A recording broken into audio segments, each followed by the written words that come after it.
Les recettes journalières à Kasumbalesa passent de 5 millions à 20 millions de francs congolais depuis le démantèlement de la base Bilonga. Le détail, c'est dans ce journal. Toujours dans les Haut-Katanga, le ministre de l'Industrie a procédé à l'inauguration d'une usine de transformation des batteries usées. Bonsoir à tous, bienvenue dans ce journal, la grande édition de la soirée sur la chaîne nationale. Tout détenu doit bénéficier d'un traitement qui préserve sa vie et sa dignité, veut exprimer par le chef de l'État suite à une rupture des stocks de vivres et médicaments dans la prison centrale de Makala concernant les exonérations fiscales octroyées en violation des droits. Le président de la République a, au cours de la réunion du Conseil des ministres, instruit le gouvernement d'annuler ces avantages. Extrait du compte rendu avec le ministre des Médias, porte-parole du gouvernement, David Jolino Makelele. Résultat préliminaire de l'examen des exonérations fiscales, non fiscales et douanières. Le président de la République a porté à la connaissance des membres du Conseil que les résultats préliminaires de l'examen des exonérations fiscales, non fiscales et douanières réalisés par l'Inspection générale des finances révèlent que certaines des exonérations et des allègements fiscaux, quoique prévus par la loi, ont été octroyés en violation de la réglementation en vigueur. Aussi, à l'initiative du président de la République, le Conseil des ministres a condamné de telles pratiques et a enjoint aux ministres concernés d'annuler sans délai toutes exonérations et allègements fiscaux en cas de violation de la loi, notamment ceux octroyés par voie de simple lettre ou en l'absence d'arrêté interministériel intervenu dans le respect de la procédure légale. Enfin, le Conseil des ministres a exigé un rapport circonstancié à soumettre au Conseil des ministres quant à ce. 5. Budgétisation en mode programme. Au terme de la loi relative aux finances publiques, telle que modifiée et complétée à ce jour, le gouvernement est tenu d'exécuter la loi des finances suivant les modalités du budget programme d'ici au 1er janvier 2024. À ce sujet, à l'initiative du président de la République, le Conseil des ministres a chargé le vice-premier ministre, ministre du Budget et le ministre des Finances de présenter au plus tard au dernier Conseil des ministres du mois de septembre de l'année en cours pour adoption la feuille de route relative au passage à la budgétisation en mode programme. 6. Rupture des stocks en vivres et médicaments dans les prisons. Informé du risque de rupture des stocks en vivres et médicaments dans nos prisons, le chef de l'État a attiré l'attention du gouvernement sur la nécessité de prendre toutes les dispositions pour éviter la survenance d'une telle situation qui ne peut laisser aucun responsable sans réaction. Pour ce faire, il a instruit le gouvernement de tout mettre en œuvre pour que les prisons congolaises ne puissent jamais manquer de quoi nourrir ou soigner les détenus, tant à Kinshasa qu'à l'intérieur du pays. À cette occasion, il a indiqué qu'il veillera personnellement à ce que tout détenu puisse bénéficier d'un traitement qui préserve sa vie, sa santé physique et mentale, ainsi que sa dignité, tel que cela est inscrit dans notre Constitution. Les nouveaux dirigeants de la SNCC ont été reçus ce samedi par le Premier ministre Ilunga Ilunkamba qui attend les cahiers de charges de cette nouvelle équipe. Françoise Bouela-Boaki, Pompoumba nous en parle. Ilunga Ilunkamba, le cheminot. Sa nomination au poste de Premier ministre l'a arraché sur le chemin de fer qu'il a appris à affectionner pour avoir été directeur général de la Société nationale des chemins de fer du Congo. Une entreprise publique que l'actuel chef du gouvernement maîtrise parfaitement. Les nouveaux dirigeants l'ont confirmé à l'issue de cet échange ce samedi 5 septembre 2020. Nous avons rencontré un cheminot, principalement pour lui demander, au nom du gouvernement qu'il préside, de nous accompagner dans tout ce que nous sommes appelés à faire à la SNCC. Nous devons aussi ne pas décevoir l'autorité suprême de ce pays qui nous a mis là pour que nous puissions prolonger son action.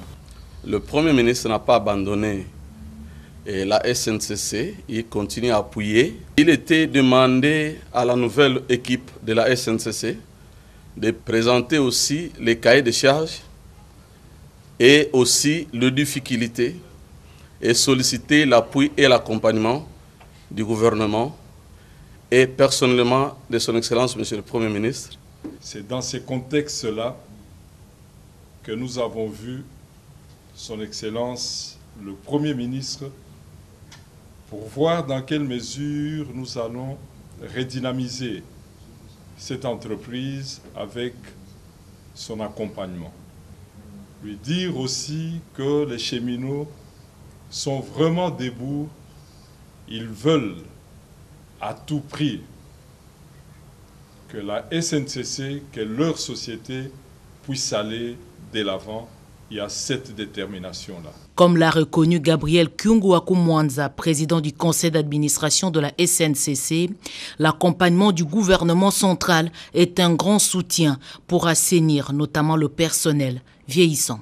Cette délégation, conduite par le ministre des Transports et Voies de Communication Didier Mazenga, était également composée du directeur général de la SNCC, Fabien Motombo, et de Jacques Kamenga, directeur général adjoint. Le vice-premier ministre, ministre de l'Intérieur, poursuit sa mission à Isiro. Plus de détails dans cet élément des reportages. La grande salle de la cathédrale catholique d'Isiro a servi de cadre à cette rencontre à laquelle ont participé les élus du peuple à tous les niveaux, les territoriaux, les autorités coutumières et les représentants de forces vives du Haut-Touélé. D'entrée de jeu, le vice-gouverneur Christian Pitanga Mangandro a présenté la situation sécuritaire de la province avant l'exposé du patron de l'Intérieur suivi de son collègue des droits humains André Litté. Sont aussi passés au podium les représentants des chefs coutumiers, des administrateurs de territoire et l'honorable Crispin Atamatabé au nom de ses pairs. Une rencontre bien saluée par le vice-premier ministre Gilbert Kakonde. Il y a de l'espoir, non seulement pour les entités décentralisées qui, elles au moins, ont des moyens qui sont prévus par la loi, par les textes réglementaires, mais aussi pour les entités déconcentrées, nos territoires, qui ont aussi en dessous d'autres entités qui ont l'obligation d'encadrer et de veiller, bien sûr, à la bonne application des politiques du gouvernement en termes du bien-être des populations, en termes de développement, en termes aussi d'infrastructures à ce niveau. Celles-là n'ont pas de moyens à proprement parler et reçoivent irrégulièrement les fonctionnements. Nous allons attacher une attention particulière. Le projet d'appui à la consolidation du tissu économique vient de doter le ministère de l'Industrie et la Fédération des entreprises du Congo, FEC, d'un charroi automobile. La remise de ce véhicule a été faite par la vice-premier ministre, ministre du Plan, Élisée Mounemboué, nous dit Peggy Mukunda. Comme en témoignent les images, 5 minibus de marque Toyota de type ES et de 2 Jeeps Prado destinés au secrétariat général du ministère de l'Industrie et à la Commission nationale des femmes entrepreneurs, dont du Fonds africain de développement FAD et de la Banque africaine de développement BAD pour les financements du projet d'appui à la consolidation du tissu économique PACT. Ce don a été remis par la vice-première ministre, ministre du Plan Élisée Mounemboué Mukumwe, à côté du ministre du Commerce extérieur, Jean-Lucien Boussa, qui représentait les ministres de l'Industrie à cette cérémonie.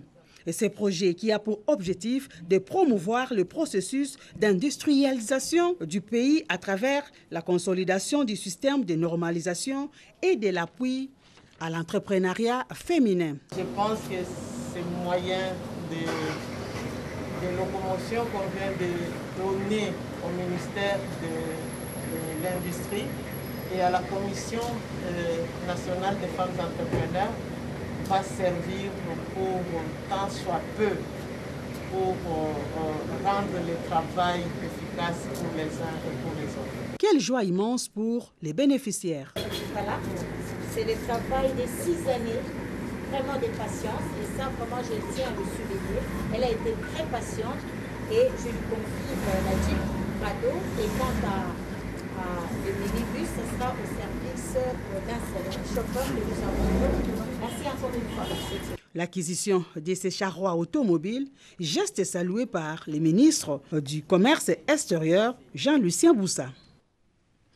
Le ministre de la Formation professionnelle a procédé à l'ouverture des travaux de l'atelier de validation de la note de cadre de la stratégie sectorielle de la formation technique. C'était avant d'échanger avec les professionnels des médias au cours d'une conférence de presse. C'est un reportage signé Anita Lombois.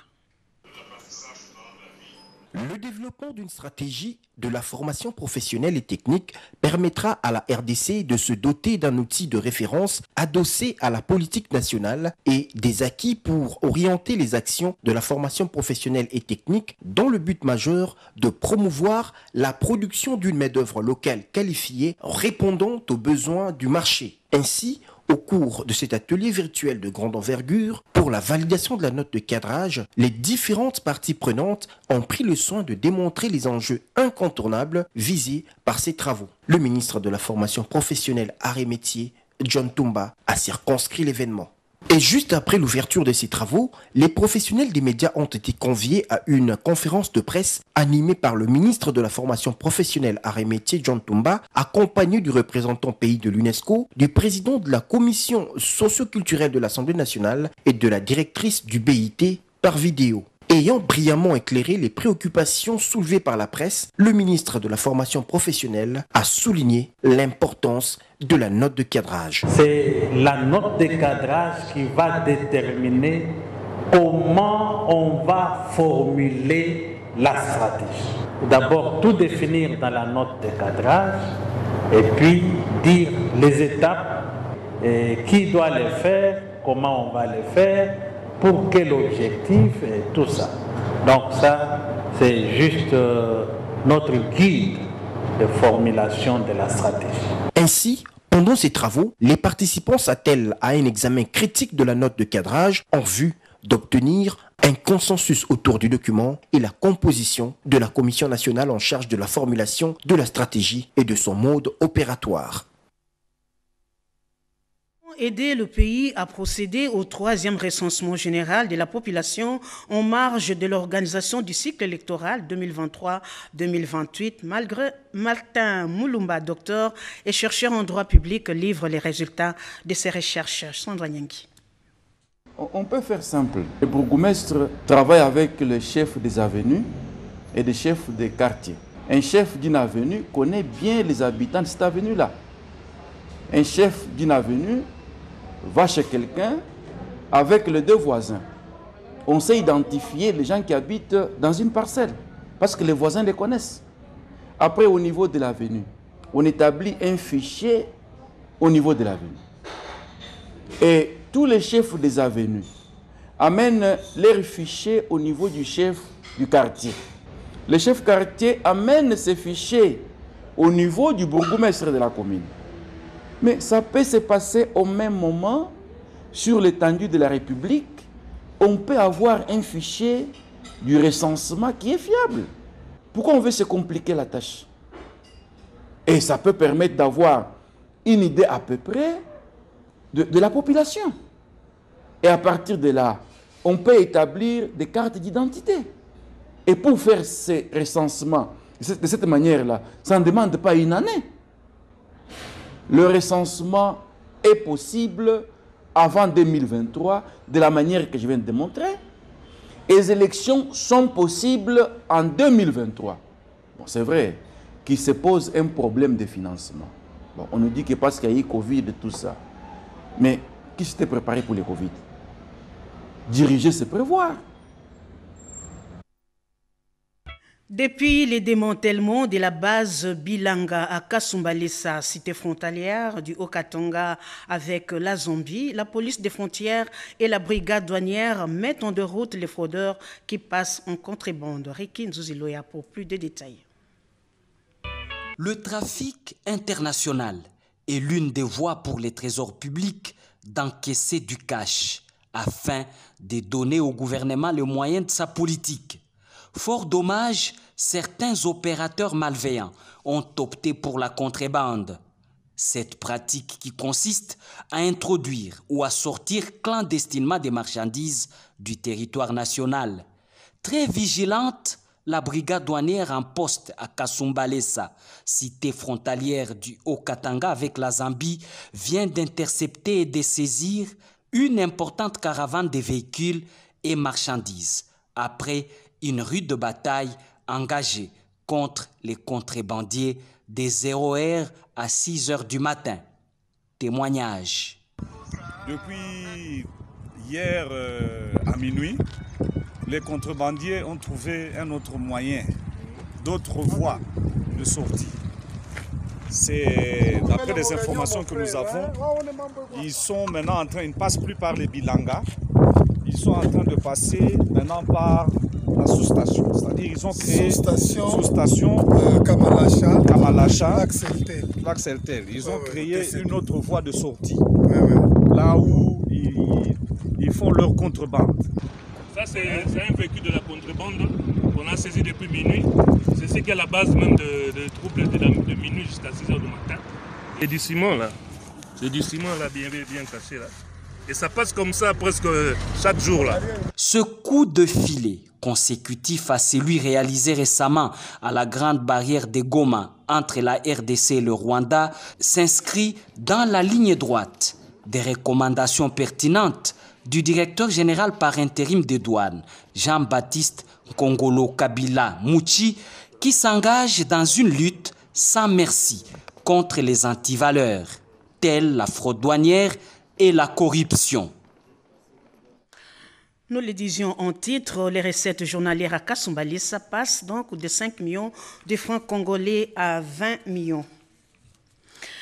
Eh bien, les batteries usées ne doivent plus être jetées en République démocratique du Congo. L'entreprise Engineering Service, inaugurée ce samedi à Lubumbashi, se charge de recueillir le plomb, les transforme en anode. La cérémonie inaugurale était présidée par le ministre de l'Industrie, Julien Paluku. Betty Amani. L'usine de recyclage des batteries usées de l'entreprise Mining Engineering Service, basée à Lubumbashi, une première en RDC, inaugurée ce samedi par le ministre de l'Industrie Julien Paluku Kahongya, avec à ses côtés le ministre d'État, ministre des Ressources hydrauliques Eustache Mouhanzi et le vice-gouverneur du Haut-Katanga.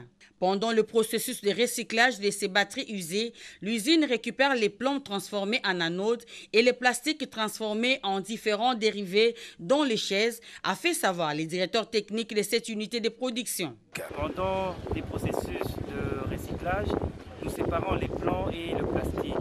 Nous récupérons le plomb pour produire des anodes et le plastique, nous les broyons pour avoir des chips pour un futur projet pour les recyclages des plastiques et la fabrication des chaises et consorts. Celle-ci compte sous peu démarrer les projets de recyclage des huiles usées pour obtenir du carburant et celui de la transformation des déchets plastiques, a-t-il ajouté. Très fier de cette usine qui valorise les déchets en protégeant l'environnement, le ministre de l'Industrie a félicité le promoteur à qui il a demandé d'étendre ses projets à travers le pays. Nous avons un sentiment de joie parce que c'est la première industrie de l'ère Félix Tshisekedi qui est inaugurée dans le cadre de la protection de l'environnement parce qu'il s'agit ici d'une usine de recyclage des batteries. Maintenant, il y a une entreprise qui a trouvé en cela une opportunité et en fait de l'or. Et désormais, on ne va plus exporter des matières qu'on allait peut-être recycler ailleurs. Ça va nous épargner des millions de devises qu'on amenait à l'extérieur. Donc aussi bien que dans le secteur de l'environnement que dans les entreprises minières, MES ici est en train d'apporter une technologie, la première qui n'existait pas au Congo. Le gouvernement tient à ce que ce projet puisse être répliqué sur l'ensemble du territoire national. Julien Paluku Kahongya a réitéré la volonté du gouvernement de soutenir et protéger les industries locales. Lors de son récent séjour de travail dans la province du Lualaba, le ministre d'État en charge des ressources hydrauliques et l'électricité, Eustache Muhanzi Mubembe, a visité le barrage hydroélectrique de Boussanga. Reportage de la RTNC Lualaba. Situé à plus de 100 km de Kolwezi, le barrage hydroélectrique de Boussanga est un projet d'extension minière pour répondre aux besoins énergétiques de la SICOMINE, dont la quantité exigée était insuffisante. Accompagné du gouverneur du Lualaba, Richard Mouyej Monguinz-Mons, le ministre d'État, ministre des Ressources hydrauliques et électricité, Eustache Muhanzi, est allé s'imprégner de la réalité sur terrain. Dans sa délégation, le DG de la SNEL, le PCA de l'Agence d'électrification en milieu rural et bien d'autres responsables du secteur. De ce barrage hydroélectrique, 240 MW sont attendus. 220 MW seront utilisés dans le projet minier.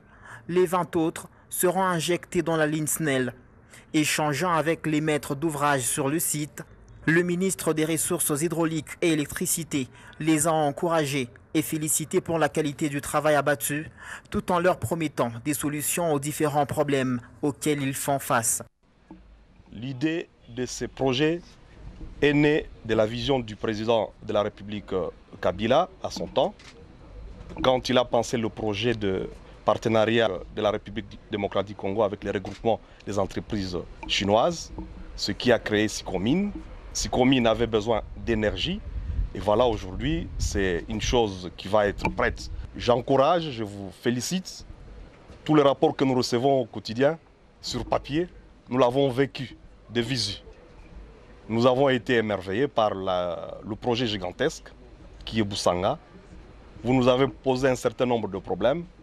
J'ai noté 3 problèmes principaux.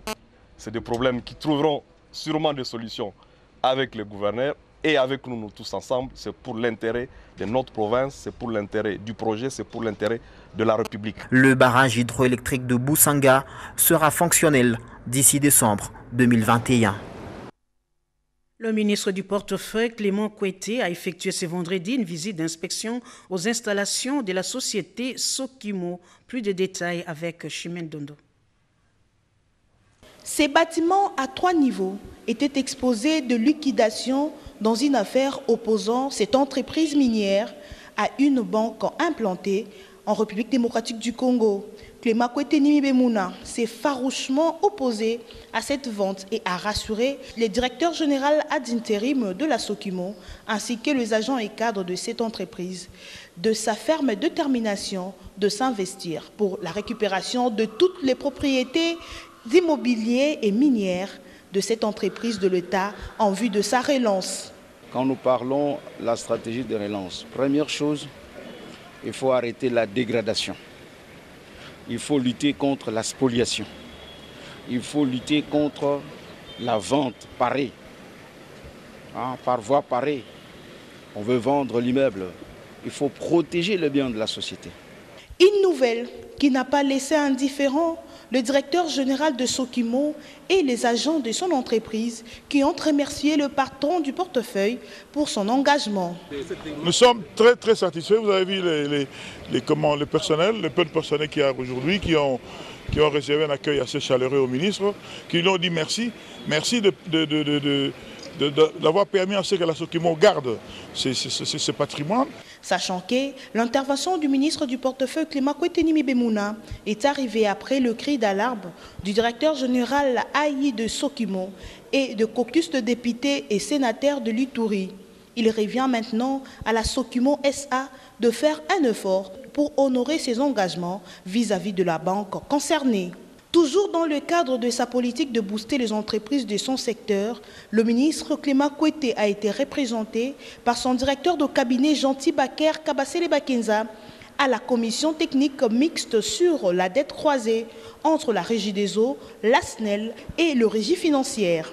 Au cours de cette réunion, les parties prenantes ont procédé à la collecte de données chiffrées de cette dette croisée évaluée à plusieurs milliards de dollars américains, à compter poursuivre leurs travaux la semaine prochaine pour auditionner le rapport de la sous-commission devant consolider ces données.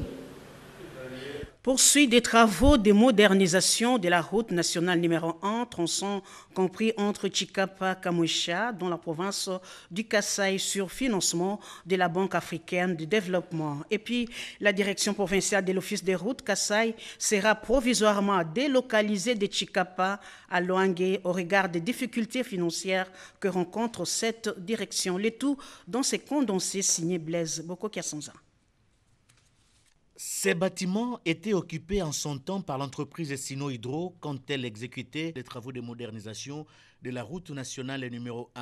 C'est bien la base vie des Sino Hydro à Loangue, située à la frontière entre la province du Kulu et celle du Kasaï. Ces bâtiments vont bientôt abriter la direction provinciale de l'Office des routes qui va partir de Chikapa pour Loangue. Cette délocalisation provisoire est due aux difficultés que cette direction fait face à payer les loyers. L'ingénieur Floribert Moutouti, assumant l'intérim du directeur général de l'Office des routes, en a informé le vice-gouverneur de la province du Kasaï au cours d'un échange avec l'autorité provinciale. Le gouverneur m'a accompli toute notre démarche et a considéré que c'était une décision sanitaire en attendant que nous puissions avoir le jour meilleur devant nous. L'itinérance sur la nationale numéro 1 a conduit l'ingénieur Floribert Moutouti Metila à visiter les travaux d'asphaltage des tronçons compris entre Chikapa et Kamoucha. Dans l'ensemble, les travaux se réalisent bien, sauf que la mission de contrôle m'a annoncé la panne du concasseur qui est intervenue depuis le mois de mars. Les pièces de rechange devaient venir en Chine avec la pandémie.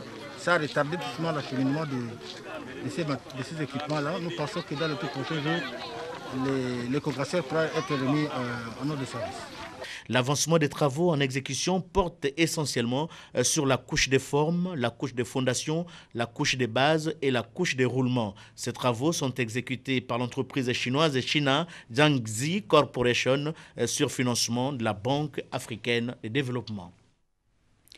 Le directeur général de la Sona Hydro a effectué une visite d'inspection au plateau des transports des produits pétroliers de la dite société située en direction des Bangui et Kisangani dans la province de la Tchoupo. Reportage. Il a commencé par une prière animée par le directeur général de la Société nationale de l'hydrocarbure du Congo à l'équipe des agents qui vont effectuer les départs du carburant de la Sona Hydroc dans 2 destinations, à savoir Bangui et Kisangani, et ça n'est suivi d'une série de conscientisations, des mobilisations et des sensibilisations à cette équipe dans un seul souci majeur, celui de transporter à bonne et due forme ces produits pétroliers répartis en essence, gazole et kérosène. Cela s'inscrit dans la vision du chef de l'État, Félix Antoine Tshisekedi Tshilombo, dans le cadre d'un partenariat gagnant-gagnant. Nous devons nous conscientiser pour que cet outil de travail, ces bateaux qui a coûté cher pour sa mise sous vetting, soit protégé, qu'ils partent et qu'ils reviennent sans dégâts. Il y a le jet pour le ravitaillement de Kisangani, de l'aéroport de Kisangani en jet, pour les avions qui vont faire escale à Kisangani, le ravitaillement se fera avec ces jets, ces produits. Le bateau que vous voyez est venu charger des produits à destination de Kisangani. Et j'ai dit il y a 2 semaines, il y a eu un chargement aussi par le bateau Tilapia qui est en direction maintenant de Bangui pour servir la République centrafricaine en produits pétroliers. C'est tout à fait normal que je vienne conscientiser les matelots, les commandants, les mécaniciens pour la responsabilité lourde qu'ils ont. Notons qu'au cours de cette visite d'inspection, le directeur général de la Sona Hydro, Hubert Miyimi Luawa, a profité de l'occasion pour exhorter et conscientiser les agents de cette équipe à être vigilants tout en respectant les gestes barrières liés à la pandémie de la COVID-19 afin de bien travailler pour l'intérêt suprême de la nation congolaise. Ouvrons la rubrique politique avec le secrétaire permanent du PPRD, Emmanuel Ramazani Chadari, qui séjourne à Kindu, chef-lieu de la province du Maniema, qui a eu une séance de travail avec les gestionnaires du FCC de cette province, nous dit Odilon Kayuma. À peine arrivé à Kindu, où il a installé son quartier général, le secrétaire permanent du PPRD s'est mis vite au travail. En sa qualité de membre du comité stratégique du Front commun pour le Congo FCC, Emmanuel Ramazani Chadari a pris langue avec les responsables de la plateforme, chère à Joseph Kabila Kabange.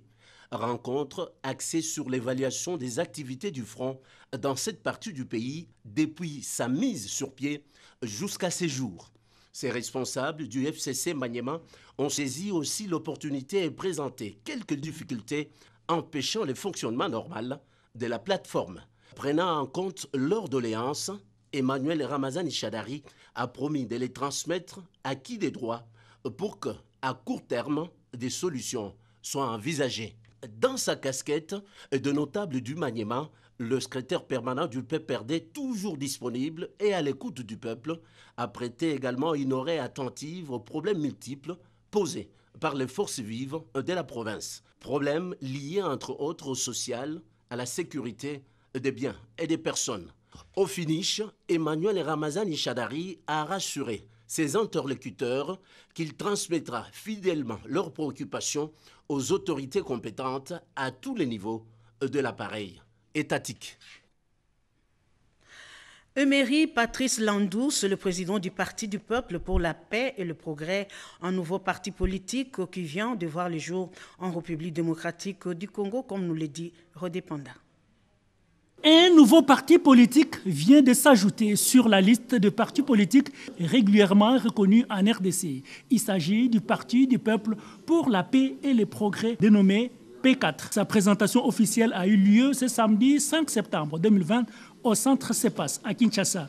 Selon Emery Patrice Landou Mandundu, président de P4, l'objectif principal de la cérémonie est de présenter le projet de société de ce parti politique à la presse tant nationale qu'internationale. Mieux encore, au public congolais. Le parti politique P4 entend s'investir dans l'homme comme parti social, démocrate, dans la promotion de la paix et le travail sous toutes les formes. Nous avons 5 engagements, donc nous avons placé Dieu et la patrie au centre de notre action et nous avons insisté sur le respect de la Constitution et des lois de la République sans lesquelles le pays ne va pas connaître l'élévation. Le P4 va travailler pour procurer la paix et les progrès. Mais également, nous avons indiqué que la décentralisation, pour nous, c'est le mode idéal de gouvernance de proximité. Et enfin, nous avons indiqué que le travail, qui à la fois est un devoir, nous appelle ou appellera tout Congolais au devoir de redevabilité. À en croire le président de P4, son parti est une formation politique fondée sur les débats d'idées et non des cultes de personnalité. Le parti politique P4 plaide pour la réforme de la CENI du point de vue de seuil et de son indépendance totale. Pour lutter contre les antivaleurs telles que les manipulations, la haine tribale, l'intoxication, les leaders de la dynamique de la jeunesse de l'espace Grand Bandundu, district de la Funa, ont été sensibilisés à la paix, à l'unité nationale et au soutien des institutions politiques ce samedi à Kinshasa. Willy Atunakov, reportage.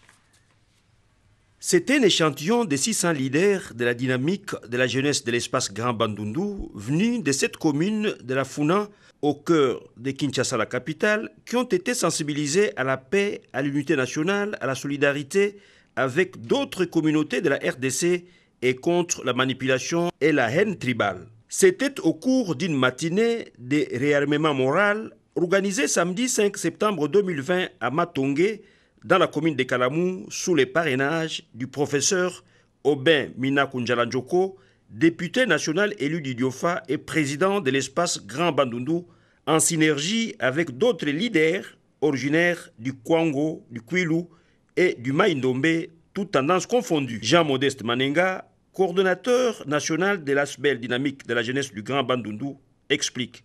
La rencontre d'aujourd'hui a un seul objectif, comme je l'ai dit, la mobilisation des leaders de l'espace de jeunesse Grand Bandundu de la Funa. Les 7 communes de la Funa, pour que ce sont eux qui vont diriger notre ASBEL. Nous les avons formés, nous les avons transmis le message qu'a transmis le grand leader de l'espace Grand Bandundu, le professeur Aubin Minaku Njalanjoko, à travers lui, toute la notabilité ou les autres leaders de l'espace Grand Bandundu, pour que ces jeunes puissent comprendre que désormais, ou plus que désormais, nous serons unis dans notre diversité des tendances politiques. A noter qu'après Tchangou et Funa, cette dynamique de la jeunesse du Grand Bandundu projette dans les tout prochains jours d'autres matinées de sensibilisation, cette fois-là dans les districts du Moamba et de la Lukunga. Et ce sera tout, mesdames, messieurs, pour cette édition d'information. Merci à l'équipe technique. Merci également à vous qui nous avez reçus chez vous. L'information reste en continu. Prenez donc rendez-vous avec Pierrot Mbouy Saïdi à 22h. Il sera encore de vôtre à 0h, heure locale. Au revoir et à très bientôt.